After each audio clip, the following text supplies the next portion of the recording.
Bukas nga pala ay magwawalong buwan na si Indayon at guys hindi ko maintindihan at bakit ako ay nag-i-spotting. Ala ko nga talaga ay rireglahin na Akesh kasi nga 'di ba magwawalong buwan na si Lily. Obserbahan ko talaga siya pero guys nag-stop talaga siya just for one time lang talaga yung dugo lumabas. Tapos ay hindi lang yun yung nafe-feel ko na parang dinidismenorrhea ako. Ang nasa isip ko ay simula pa lang to at maybe mamaya ay bubuhos din to. So guys hindi talaga siya tumuloy kaya lang pinagtataka ko ay bakit sumasakit yung aking kavilatan. Ano nga ako sa aking ate, sabi daw niya ay us-us daw yung aking matres. Sabi naman ni Mika na magpapacheck up daw kami pagbalik niya dito sa Poland of course. Pero pa nga lang pala dito sa amin and of course wala kaming lakad for today's video. Dito lang kami sa bahay dahil wala kaming taxi driver. Of course bago kami bumaba ay hindi ko na na-vlog doon sa taas guys na nagbihis na kaming tatlo and then nakapag-skincare na din Akesh. As always, lagi ko siyang nilalagay dito pagdating namin dito sa baba kasi kailangan kong magdabok ng kahoy tapos mag-open ng mga bintana para naman kami dito maalaana kami ay mga ungo. Bukas pa nga lang ako dito ng mga bintana at ito namang si Matt ay nagrereklamo na dahil gutom na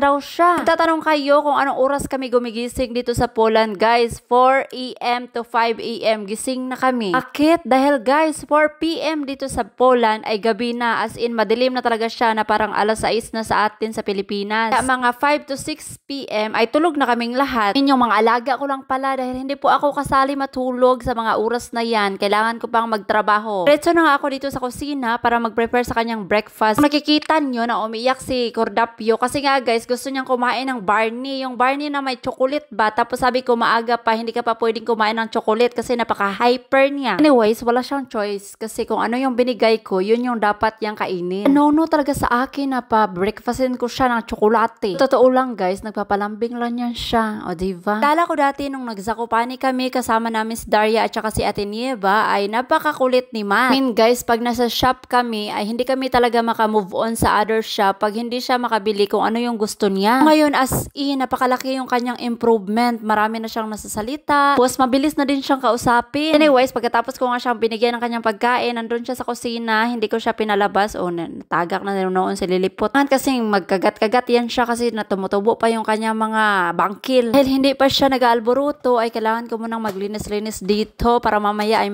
meron na namang kalatin si Matt. Nyo, sa na-observe ko yung mga bata, I mean si Matt lang pala kasi isa lang naman yung anak ko pa na malaki. Nakita nila yung mga laruan nila na naka-arrange na ay kakalatin na naman nila. Yung parang hindi sila mapakali na bakit naka-arrange na yung laruan nila. Kailangan dapat makalat, ganun. Hindi nyo alam, grabe ang dami-daming laruan ni Matt galing pa kay Alex until now na lagi namin siyang binibilhan. Napapansin ko nga, pag binilhan mo yung bata, sa una lang yung gusto pero sa next day kay wala na, tapon-tapon na. Sabi ko kay tata na wag mo nang bilhan tong si Matt, wag mong spoiled kasi para nang pinatapon nila yung pera ba. Nga dati pa nung nakarating ako dito sa Poland ay nakita ko na grabe sobrang dami yung laruan ni Alex, mga Lego, tapos ang lalaki pa. Sabi ko sa kanya na yung mga laruan ni Alex, yun na lang yung laruan ni Matt din ba. Hindi na niya dagdagan pero dinagdagdagan pa rin kasi mahal nga. Anyway, wala namang mga Marvel si Alex Good. More on Lego talaga yung mga laruan ni Alex. Tapos kung ang inarrange yung couch namin ay dumiretso na rin ako dito sa aming fireplace kasi malamig pa yung aming bahay guys as in. Ang temperatura pala dito ay 5 plus Celsius at laging umuulan at tsaka napakalakas yung hangin. Kung nga pala lumaya si tata papuntang Africa ay iniwanan niya ako ng maraming kahoy dito malapit sa aming fireplace. Yun yung ginagamit ko. Mamaya ay kailangan ko nang maghakot ng kahoy kasi palapit nang maubos. Tapos nga ako sa aking pag-arrange doon sa aming sala at ito naman si Matt ay hindi pa nakatapos kumain. Of course, sabi ko sa kanya na pag maubos na yung cornflakes and milk niya ay meron siyang fruits na kakainin yung blueberries ba. Of course, favorite niya yan. Nakita ko naman itong lamisa namin dito malapit sa aming kinakainan ay napaka-arrange. Arrange na lang din natin to kasi wala naman tayong masyadong gawin ngayon kasi wala tayong lakad. Habang hindi pa ako tinatawag ni Mami Lily. Mami Lily. Alam nyo na kung abuto na po to ay tawagin na naman ako. Guys, minsan ewan ko kung normal ba to but marami akong gagawin guys tapos hindi rin ako busy pero yung ginagawa ko nag-i-scroll lang ako sa aking phone. Nanonood lang ako ng Netflix.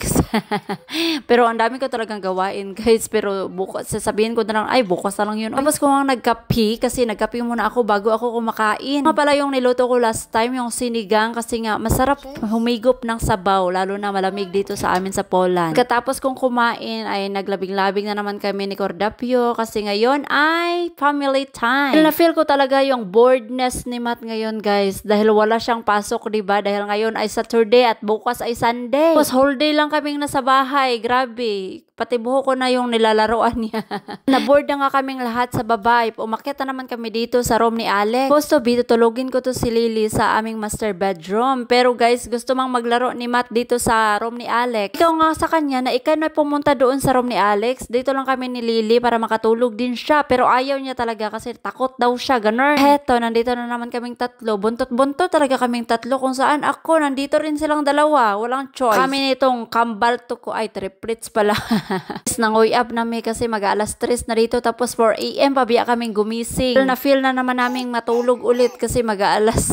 Ay, malapit na yung aming tulugan time. After that, bumaba na rin ako kasi ayaw kong magabinan magkuha ng kahoy kasi alam nyo na kami lang dito. Sabi ko kay Matt kung gusto niya bang lumabas ay lalabas kami kasi manguha kami ng kahoy. Sa rin talaga sa dahilan na dadalhin ko siya guys kasi baka bigyan niya sa Lily ng mga laruan niya na maliliit ba. Tako talaga ako na maiwan silang dalawa lang na wala ako. Ito na nga't ready to go na kaming dalawa. Hinan natin tong pangmalakasang basket namin. Napakaliit lang naman ang basket namin para sa kahoy. Oy, but okay lang naman. Carry naman siya dalhin. Napaka-lonely talaga ng aming weekend ngayon. Lagi pang umuulan tapos napakalakas pa ng hangin. Ang ako ay kumukuha ng kahoy. Si Matt naman ay naglalaro-laro doon sa likod bahay namin. Ito nga sa kanya na kailangan kang magstay kung saan makikita kita. Hindi ka pwedeng magtago-taguan doon. Kahoy namin na to ay nabili pa namin to last summer kasi nga diba pag summer hindi mahal. Pag winter na grabe ka mahal yung kahoy namin dito guys. Mas okay pa rin yung presyo nito kaysa sa electricity. Kahit hassle siya, ang importante hindi kami nakakapagbayad ng 100,000. Kahit kasi ng aming heater dito kasi all around the house yung heater ba. Mun gani siya guys, hindi pwedeng dito lang paandarin yung isang room lang, ganun. Ako nga si Mihaw, bakit ganun yung pagkalagay niya sa heater niya? Sabi niya hindi daw siya yung naglagay niyan, yung una daw may-ari nito. Come on, let's go! Come on, let's go.